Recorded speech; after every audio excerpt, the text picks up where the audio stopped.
Hi everyone, welcome back to Monday Medz. I hope your week is off to a great start. Happy Monday everyone. Yes, I hope your weekend was wonderful, and I'd like to give some shout out before we go into part two of our series on social health and divorce today. So shout out to all of you I met last week.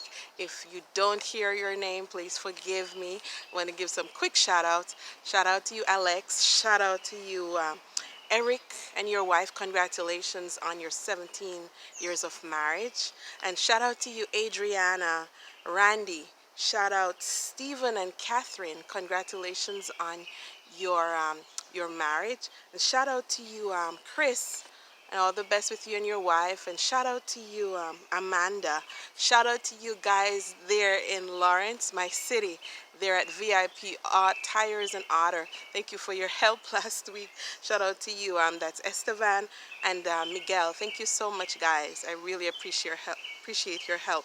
Shout out to you, Lydia. And shout out to you, David. Hope you are enjoying Berlin. And shout out to you, Kelly. Nice to meet you. And shout out Robert. And shout out to you, Sam and Dr. Strake. Thank you so much for your help with my eyes earlier today. Yes, it is so important, this topic that we're talking about. I know we did talk about divorce last week in part one.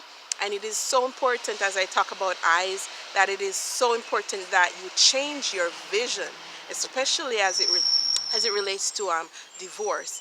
And so as we go in, I pray that God will bless you and that you will garner something great from this. And shout out to all those who are involved in the Pulse Project there in Randolph. We had a wonderful time on Sabbath. I had a wonderful time with you there. I will share some links or some videos from that presentation I did there at the Pulse Project. And yes, for those of you who are in Boston or near Randolph, I'm inviting you to come over to the Pulse Project. It's an evangelistic series. Yes, we do share health talks there, and also we check your pulse. We help you to check your pulse, especially your spiritual pulse. So as we talk about social health and divorce, I know part one seemed morbid, but I wanted to bring the point home to us that divorce is serious. God hates divorce, and that we should too. And so thank you guys for your feedback last week. Yes, I know many of you did not see divorce like death, but yes, it is like death. And I believe that divorce is like abortion, can be likened to abortion. Many people don't agree with abortion, but they do go ahead with divorce. It's something to think about. Yes, divorce can be likened to abortion. So as we talk about divorce today, one of the things that I said last week that I want to highlight is that um, divorce, many times I did say that, people don't forgive, and that is why many times they have a divorce.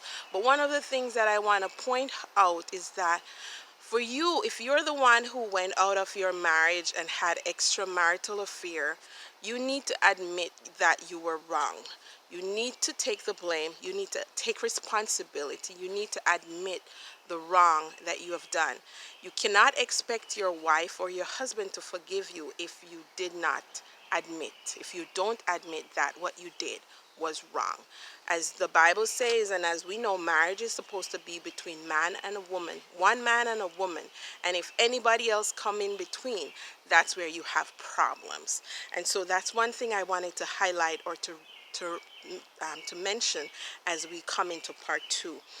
Also, I did mention last week that divorce tears family apart. Stay with me to the end of this video. I will give you a powerful demonstration on this point of how divorce tears family apart.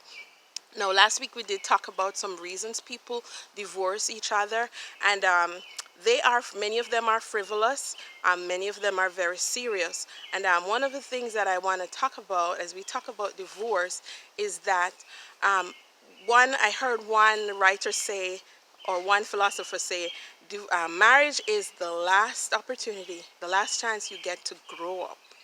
And so, yes, guys, many of us Many of you are childish in your thinking, are childish in your behavior, even in marriage.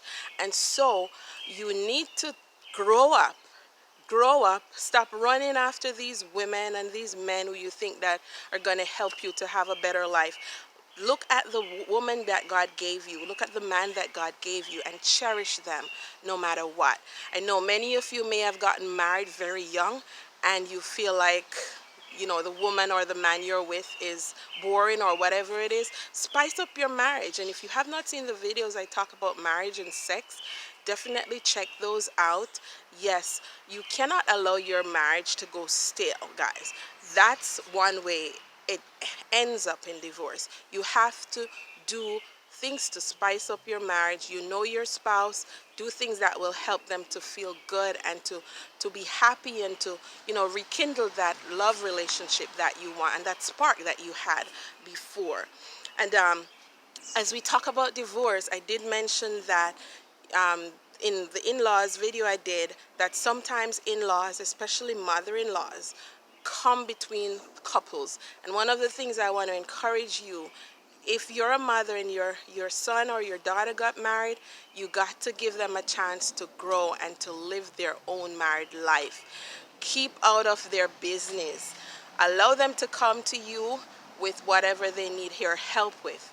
Couples, if you have a mother or a mother-in-law that is meddling in your business as a couple, you need, or a father, you need to get them out of your business. Whatever you discuss between you and your spouse, if you do not agree, to take it to your parents, discuss it together, or seek professional help. I've heard of too many couples, too many relationships that have been broken down. And yes, this is social health and it is affecting our society. Whatever affects the family affects the society. And yes, it does affect the church. And so I am begging you guys that you keep your marriage sacred between you and God and your couple, your husband or your wife, between you two, you three. As the Bible says, what God has joined together, let no man put asunder. And this is out of Matthew 19, verse 6. And I will come back to it in a few seconds. So yes, do not allow anyone to come between you and your spouse. Do not allow anyone to come between you and your spouse.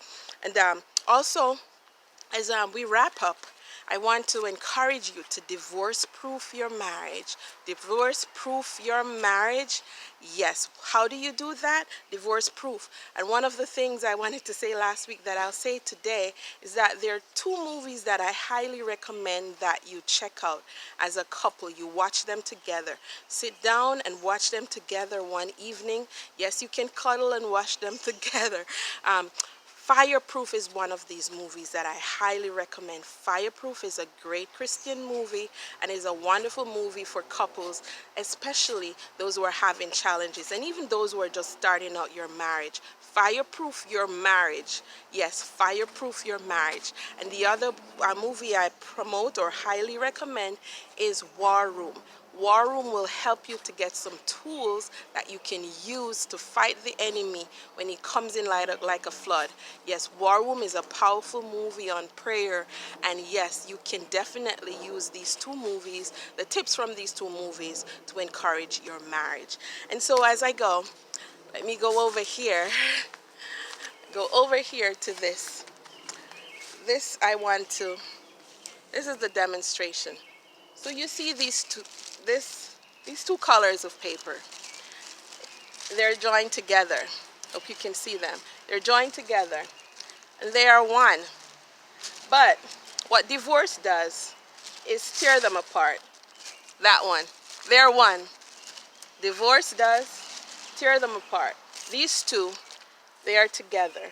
Divorce tears them apart. And as you see, it's messy. And it does not come off the same way as it went together or went on together. My encouragement for us today, like I love this version from the Good News translation, says, so they are no longer two, These two pieces of paper, they're no longer two, but they are one. Can you see? They are joined. They are one. They are one. So no human being must separate then what God has joined together. And that is my encouragement for you guys. Let no one separate you.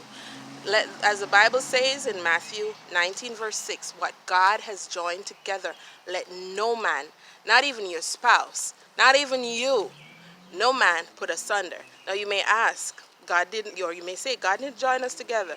Now that is for another video. I hope you'll have a wonderful week, everyone, and God be with you.